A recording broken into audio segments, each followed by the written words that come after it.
Hello everyone, day 1 आज का episode 1 of 90 days series हमारी जो हम करने वाले हैं यूआई यूएक्स डिज़ाइन के लिए। तो सबसे पहले तो आपका बहुत बहुत शुक्रिया कि आज आप ये वीडियो देख रहे हो। और एक रिक्वेस्ट है और एक प्रण ले लो कि भाई आज से बाद जो 90 एपिसोड्स आने वाले हैं सीरीज़ के वो सारे कंप्लीट करने की कोशिश करोगे। मैं अपना बेस्ट देने की कोशिश करूँगी कि मैं आपको जितने अच्छे से समझा सकती हूँ, जितने अच्छे से बता सकती हूँ कोई चीज़, उतने अच्छे से एक्सप्लेन करेंगे। Today is day 1 and we are going to learn about what is UI UX designing, क्या होती है, क्यों इम्पॉर्टेंट है और क्या क्या चीज़ें हैं जो हम कर सकते हैं। और एक बोनस टिप रहेगी आपके लिए, बोनस रिसोर्स रहेगा जो कि मैं रिकमेंड करती हूँ कि आप जा करके पढ़ो। और किताब ही अब तो समझ में आ गया होगा, किताब है जिसको मैं रिकमेंड करूँगी और थोड़ा सा उसका समरी भी देने की कोशिश करूँगी जितना मुझे समझ में आया उस हिसाब से। सो बिना किसी तरीके चलते हैं और शुरू करते हैं डे 1 एपिसोड 1। Let's go. सबसे पहले क्वेश्चन यही आता है कि what is UI UX design. तो यूआई का मतलब होता है कि भाई यूज़र इंटरफेस, जो चीज़ें हम देखते हैं, चाहे वो बटन्स हों, चाहे हमारी जो डिज़ाइन में जो हायरार्की है, जो कलर्स हैं, ठीक है, थोड़े टेक्निकल वर्ड्स लग रहे होंगे, या जो भी चीज़ें हमें दिखती हैं वो जो है यूज़र इंटरफेस में आती है, क्योंकि हम यूज़र हैं, यानी कि हम उसके उपभोक्ता हैं, हम यूज़ करने वाले हैं। और उसका इंटरफेस यानी कि हमें वो किस तरीके से दिख रही है। यूएक्स में क्या आता है, यूज़र एक्सपीरियंस आता है कि हमें वो यूज़ करने के बाद कैसा फील हो रहा है। एक साधारण एग्जाम्पल देती हूँ मैं, थोड़ा ऊपर से गया होगा। एक साधारण एग्जाम्पल मांगते हैं, ठीक है। मान लो कि आप जो है एक सुपर मार्केट में गए हो, सुपर बाजार में गए हो और आपको एक बिस्किट जो है पसंद आ गई काफ़ी ज़्यादा। वो पसंद आपने किस बेसिस पे की है, ठीक है, उसके अपीयरेंस के बेस पे की ना, वो कैसे दिख रही है, कितनी सुंदर दिख रही है, उसकी पैकेजिंग कैसी है, ये सारी चीज़ें जो है वो एक्सटर्नल फैक्टर्स एक तरीके से, या जिस तरीके से वो दिख रही है, जो उसका इंटरफेस है, उसने आपको किस चीज़ पे एक्शन लेने पे मजबूर किया कि ठीक है वो अच्छी लग रही है, उसको हम खरीदना चाहिए। आपने खरीद लिया, आप घर ले आए, उसके बाद आपने खाया। जो आपने खाया तो आपको वो अच्छी लगी, चॉकलेट फ्लेवर था, मज़ा आ गया आपको खा करके। तो वो जो आपका यूज़र एक्सपीरियंस रहा ना, वो हुआ कि भाई वो प्रोडक्ट यूज़ करने के बाद आपको कैसे लगा, वो यूज़र एक्सपीरियंस, वो प्रोडक्ट आपको दिखा कैसे, कैसे दिख रहा है, तो वो जो है वो यूज़र इंटरफेस है। आई होप आपको एग्जाम्पल रिजेंबल करने में थोड़ी सी आसानी गई होगी। एक और एग्जाम्पल लेते हैं। मान लो कि अमेज़ोन है, अमेज़ोन की वेबसाइट पे जाओ या अमेज़ोन मोबाइल ऐप में ही खोलो आप, तो आप जो है वो यूज़र इंटरफेस आपको कैसा दिख रहा है, क्लीन सा दिख रहा है, ठीक है, आपको पता है कहाँ जा करके सर्च करना है, कौन सी बटन दबाना है, कैसे पेमेंट होता है। क्या आपको किसी ने सिखाया है अमेज़ोन का, आपने ट्यूटोरियल देखा है क्या कभी कि how to use Amazon app? नहीं, वो सेल्फ एक्सप्लेनेटरी है। ये सारी चीज़ें जो होती है ना, ये सारी चीज़ें आती हैं यूआई यूएक्स के अंदर, ठीक है। एक डिज़ाइनर जो रहता है वो सिर्फ डिज़ाइन नहीं कर रहा होता है। यूआई यूएक्स सिर्फ डिज़ाइनिंग के बारे में नहीं है, इससे कई कई कई आगे है। इसलिए इसकी सैलरीज, इसके पैकेजेस अच्छे होते हैं, क्योंकि ना केवल आप जो है डिज़ाइनिंग पे फोकस कर रहे होते हो, पर आप जो एक्सपीरियंस है उस पर भी फोकस कर रहे होते हो। कई लोगों को नहीं पता होगा, पर मैं बताती हूँ। ये जो टर्म है यूआई यूएक्स डिज़ाइनर, या ये जो यूआई यूएक्स वाली चीज़ें हुई जो हम टेस्टिंग करते हैं, हम देखते हैं कि भाई यूज़र का जो हमारा प्रोडक्ट बनाया है, हमने जो इंटरफेस बनाया है, हमने डिज़ाइन किया है, वो फिट है कि नहीं है, प्रोडक्ट फिट में है कि नहीं है। ये सारी चीज़ें पहले सिर्फ इसमें नहीं आती थी, मतलब ये प्रोडक्ट वाली चीज़ें जो है अब तो बाद में आई। प्रोडक्ट डिज़ाइनर भी इसलिए बोला जाता है क्योंकि आप किसी भी प्रोडक्ट के लिए सेम चीज़ें ही अप्लाई कर रहे होते हो। पहले आप देखते हो कि भाई वो प्रोडक्ट में क्या कमी है, टेस्टिंग करते हो, दुनिया भर की चीज़ें करते हो। वो जो सारी चीज़ें आप डिज़ाइनिंग के अंदर, यूआई यूएक्स के अंदर आप सीखोगे, वो सारी चीज़ें पहले कहीं और ही होती थी, ठीक है, वो और भी चीज़ों के लिए यूज़ होती थी। पर अब क्योंकि हम लोग जो है इस फील्ड में आ गए हैं और इसको एक अपना कहना चाहिए वर्चस्व मिला है, इसको अपना एक नाम मिला है, तो अब इसके अंदर हम ये सारी चीज़ें एकदम स्टेप बाय स्टेप जो है पढ़ते हैं या करते हैं, ठीक है। और राइट, हम मुझे लगता है इतना कॉन्टेक्स्ट ठीक था यूआई यूएक्स के हिसाब से। अब हम चलते हैं आगे। Why is it important. मान लो कि अगर एक डिज़ाइन में यूआई यूएक्स का अगर हम ध्यान नहीं रख रहे हैं, यूज़र एक्सपीरियंस का भी और यूज़र इंटरफेस का भी, तो दोनों चीज़ें वैसे हैंड इन हैंड जाती हैं, ठीक है। Let me explain you in detail.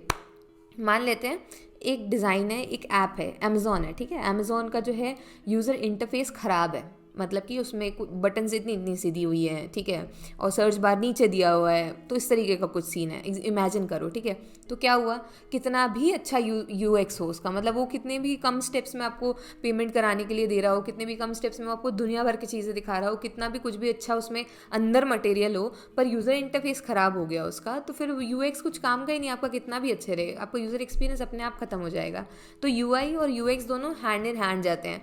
किसी चीज़ का अगर बहुत अच्छा यूआई है और यूएक्स अच्छा नहीं है तो भी कोई मतलब नहीं हो। किसी का बहुत अच्छा यूएक्स है लेकिन यूआई ही अच्छा नहीं है, तब भी जो है असर नहीं होगा, ठीक है। तो these two things go hand in hand. अगर कोई पूछे कि भाई यूआई और यूएक्स में डिफरेंस क्या है, तो वैसे तो यूआई ना एक सबसेट है यूएक्स का। यूएक्स एक बहुत बड़ा सब्जेक्ट है, उसके अंदर एक छोटा सा पार्ट है यूआई विच इज़ डिज़ाइनिंग, जिसमें कि हम डिज़ाइन करते हैं। UX is all about researching और ये सारी चीज़ों को फॉर्मुलेट करना, इसके बारे में होता है। UI is about designing. एक अच्छा यूआई यूएक्स जो है इन्हांस करता है आपके सेटिस्फैक्शन को, जो यूज़र है उसका सेटिस्फैक्शन जो है इन्हांस कर देता है। इसके अलावा जो है यूजेबिलिटी जो है वो इम्प्रूव करता है, और जो है बिजनेस के सक्सेस की तरफ जो है, या बिजनेस को सक्सेस की तरफ जो है वो लेकर के जाता है। अभी एक ऊपर का अगर बढ़िया से एग्जांपल है इंडस्ट्री लेवल का, तो एप्पल का आप देख सकते हो। एप्पल का iOS जो है मिनिमलिस्टिक डिज़ाइन के लिए उसके लिए फेमस है, काफ़ी ईजी टू नेविगेट है। अभी यहाँ पर अगर मैं एक चीज़ ऑनेस्टली बताऊँ मेरे एक्सपीरियंस से, तो कोई अगर एंड्रॉइड यूज़र है तो उसके लिए थोड़ा सा डिफिकल्ट जाता है जब वो एप्पल में स्विच करता है, क्योंकि सिर्फ एक बटन से ही आप पीछे हो जाते हो, जो एसी वाला मॉडल था उसमें। लेकिन यहाँ पर एंड्रॉइड में हमें आदत होती है कि 3 बटन आखिरी में होते हैं, एक से बैक पे जाते हैं, एक से होम पे जाते हैं, एक से वो होता है। वो 3 बटन्स के कारण जो है आप बहुत हैबिचुअल होते हो, तो जो शिफ्ट करता है उसको हल्का सा अटपटा लगता है। लेकिन उसके बाद भी जो iOS है उसने अपना बहुत ही मिनिमल क्लीन डिज़ाइन रखा हुआ था। एक बार आप iOS पे आ गए तो फिर उसके बाद एंड्रॉइड पे मज़ा नहीं आता, फिर आपको iOS पे अच्छा लगता है। तो वो चीज़ें एप्पल ने स्टैंडर्ड सेट करके रखा है, तो एक अच्छा यूआई यूएक्स का जो है वो एग्जाम्पल। अब एग्जाम्पल के तौर पर हम चलते हैं लैपटॉप की स्क्रीन पर समझने के लिए और बेहतरीन तरीके से। तो यहाँ पर आप देख सकते हो एयरबीएनबी की जो है वेबसाइट पे हम आ गए हैं। मान लो कि मैं एक फर्स्ट टाइम यूज़र हूँ, मैं अभी पहली बार आई हूँ और मुझे अपनी डेस्टिनेशन के लिए जो है जाना है। तो अभी मैं इस वेबसाइट को एनालाइज कर रही हूँ, तो मैं कहाँ पर अपनी चीज़ें जो है फिल करूँगी, तो मुझे ये सेल्फ एक्सप्लेनेटरी होना चाहिए, ठीक है। तो एक अच्छी वेबसाइट की पहचान होती है। पहले तो क्लीन मिनिमल है, मैं घबरा नहीं गई आकर के। एयरबीएनबी का जो होम पेज है वहाँ पर आकर के सब चीज़ें क्लीन है, मिनिमल है, अच्छा दिख रहा है, ठीक है। तो मैं आई, मैंने सबसे पहले लोगो देखा, फिर यहाँ आई तो मुझे दिख रहा है ये होवर करने पे कि अच्छा ये ग्रे टाइप का कुछ है, यहाँ पर वेयर लिखा हुआ है, तो यहाँ मैं अपनी डेस्टिनेशन डाल सकती हूँ। अभी यहाँ पर सर्च बाय रीजन काफ़ी सारे वो ऑप्शन भी दे रहा है, तो अगर मेरे मन में कुछ है तो मैं डालूंगी, अदरवाइज मैं यूके सेलेक्ट कर लेती हूँ। अब इसके बाद तो चेक इन डेट्स पे ऑटोमेटिकली शिफ्ट हुआ और वो बोल रहा है अब आप अपने चेक इन डेट्स कर सकते हो। तो मान लो कि मैंने यहाँ पर ये सिलेक्ट किया है, ये सिलेक्ट किया है। इसके बाद जो है आगे हम बढ़ सकते हैं, आप एक से एक डेट सीख सकते हो। हु आप किसके साथ जा रहे हो, तो मैं बोल सकती हूँ मैं एक एडल्ट एंड सर्च कर देते हैं, तो वो हमें ऑप्शंस दे देगा। तो यहाँ पर मैं अगर पहली बार भी आई तब भी मुझे सोचना नहीं पड़ा कि कहाँ पे क्या करना है, वहाँ पे ऑलरेडी सारी चीज़ें लिखी हुई थी। अब यहाँ पे कुछ काफ़ी सारे सर्च रिजल्ट्स आ गए। मान लो मुझे ये काफ़ी अच्छा लगा, रूम इन लंदन। अब यहाँ पर मैं देख सकती हूँ काफ़ी सारी इमेजेस हैं, जो मेन चीज़ें होती हैं उन्होंने इमेजेस ऊपर डाली हुई, क्योंकि इंसान को वही देखना होता है। फिर रेटिंग वेटिंग दे दिया, रिव्यूज़ दे दिए हैं, ठीक है। इसके बाद अगर मुझे बुक करना है तो यहाँ से मैं रिजर्व कर सकती हूँ और रिजर्व पेज पे हम आ जाएंगे। तो ये एक अच्छा यूआई यूएक्स होता है, जिसमें कि हमें समझ में आ जाए कि कहाँ से क्या करना है, और कंटिन्यू करूँगे। यहाँ पे भी काफ़ी सिंपल इंटरफेस है, आप गूगल ये सब कुछ यूज़ कर सकते हो। काफ़ी मतलब ऐसी कोई चीज़ नहीं है जो मुझे समझ में ना आ रही हो, मैं इस वेबसाइट पर आज पहली बार आई हूँ। तो ये होता है एक अच्छा एग्जाम्पल यूआई यूएक्स का। आई होप आप लोगों को जो है समझ में भी आया हुआ कि क्या चीज़ें हैं। एक बोनस रिसोर्स है आप लोगों के लिए, प्लीज़ रीड इट। उसका नाम है don't make me think by Steve Krug. तो ये जो बुक है ये बहुत ही प्यारी सी बुक है, जिसमें कि बात की गई है यूएक्स के बारे में, क्यों यूज़रेबिलिटी ज़रूरी होती है, एक अच्छी रिस्पॉन्सिव वेबसाइट कैसी होती है, क्या चीज़ों का ध्यान रखना होता है, और वाई, ठीक है, क्यों। अभी इसका छोटा सा मैं आपको जिस्ट दे देती हूँ, जो पॉइंट्स मुझे इस बुक में से सीखने के लिए हैं वो मैं आपको बता देती हूँ। बाकी आप लोगों को लिंक डिस्क्रिप्शन में मिल जाएगा, यू कैन परचेज इट और रीड इट, ओके। अगर आप इस करियर को लेकर के सीरियस हो तो आपको ये किताब पढ़नी चाहिए। ऑलराइट, अभी स्टार्ट करते हैं। सबसे पहला प्रिंसिपल है क्रूग्स फर्स्ट लॉ ऑफ यूजेबिलिटी। तो इसमें यही बताता है कि वेबसाइट जो होती है वो सेल्फ एविडेंट होनी चाहिए, सेल्फ एक्सप्लेनेटरी होनी चाहिए, इसके अलावा ऑब्वियस होनी चाहिए। जैसे अभी हमने एयरबीएनबी का एग्जाम्पल देखा, तो वो सेल्फ एक्सप्लेनेटरी थी, मुझे करना नहीं पड़ा कि एक ट्यूटोरियल देखना पड़े, ठीक है, डिफिकल्ट नहीं थी। इसके अलावा वो अपने आप का खुद ही एक्सप्लेन कर रही है कि अब आपने ये कर लिया है, नेक्स्ट स्टेप क्या है, आपको समझ में आ रहा है, आपको सोचना नहीं पड़ रहा है, यूज़र के दिमाग के ऊपर ज़्यादा प्रेशर नहीं देना है। जो बुक का नाम है don't make me think is the purpose of UX और यूआई, हम कह सकते हैं, ठीक है, कि हमें सोचने की ज़रूरत ही ना पड़े, हम आए और हमें पता चल जाए ये इस तरीके से, और हम हमारा जो सर्कल है, जो हमारा मिशन है, हम वो अकम्प्लिश करें। दूसरी जो लर्निंग है, जो मैंने आपको पहली लर्निंग में ही बता दिया है, कि user are on a mission, ठीक है, टू कंप्लीट इट। अभी इसको क्विक करना पड़ेगा हमें फटाक से। जो है जो भी हमारा यूज़र है वो एक मिशन से आया, मिशन मतलब क्या, उसका कुछ गोल होता है, तो वो गोल अकम्प्लिश करने में जो है आपको हेल्प करनी है उसको क्विक, फास्ट, तीसरी जो बहुत इंपॉर्टेंट लर्निंग है इस बुक से वो ये है कि भाई यूज़र्स के पास टाइम नहीं है कि वो फिगर आउट करें या किसी चीज़ को देखें कि इसमें और क्या चीज़ें हो सकती हैं, क्या पॉसिबिलिटीज़ हैं। तो आपको उनको सोचने का मौका ही नहीं देना है। आपको जो है सारी चीज़ें इतने अच्छे से बता देनी है कि वो देख करके समझ में आए। जैसे हम एयरबीएनबी पे गए, यहाँ से सर्च होना है, इसके बाद यहाँ से चेक इन डेट्स जो हमें सिलेक्ट करनी है।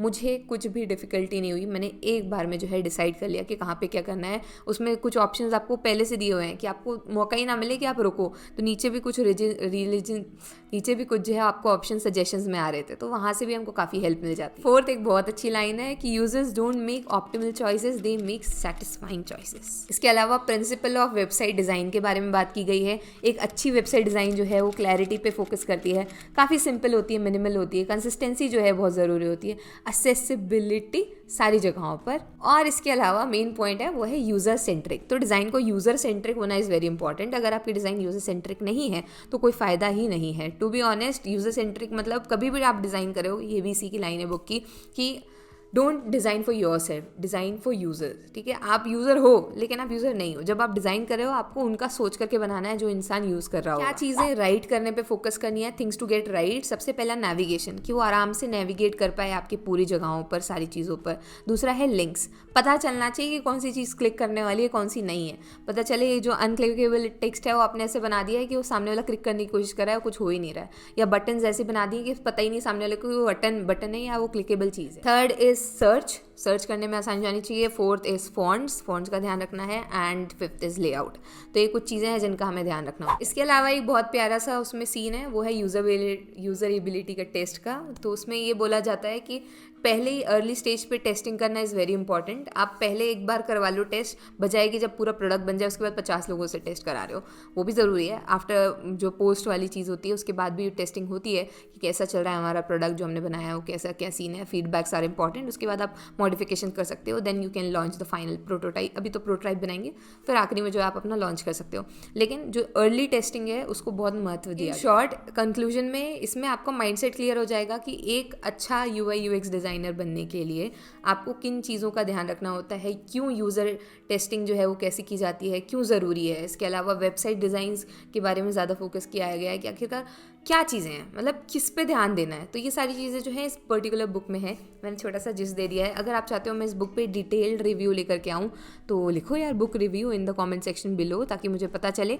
कि भाई किस किस को चाहिए है। ऑल्सो अगर अभी तक देख रहे हो तो please drop a green heart in the comment section below. Thank you for sticking around. हमारा जो एपिसोड 2 है वो जल्दी ही हम लेकर के आएंगे। And follow me on Instagram shrutirajput.in। और हम आपसे मिलते हैं नेक्स्ट वीडियो में। तब तक के लिए do like share comment subscribe दोस्तों। Bye bye from your Figma दोस्त।